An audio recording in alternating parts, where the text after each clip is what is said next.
All right, now that we've resolved the fonts, why don't we look at and understand the layers that are being used in this image?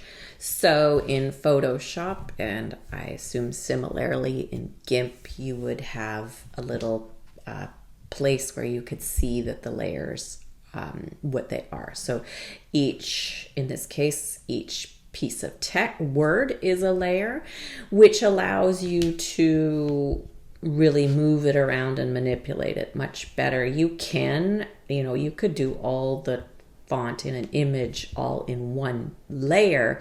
However, you would lose, it's harder to control the positioning of the images there.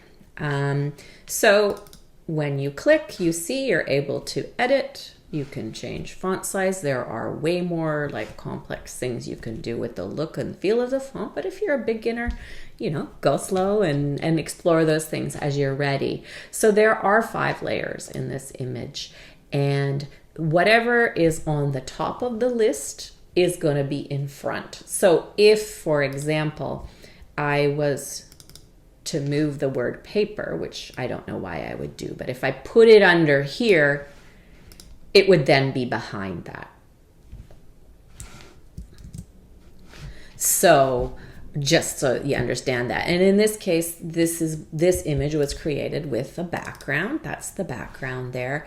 There are different things you can do with it too. When you go, it'll open up a dialogue, but we're not going to go into that complex stuff. So you could replace this background with something else you wanted. You can change the text that's there if you want people to suggest people chase something else rather than money or whatever whatever theme, or if you want to change it completely, that's up to you.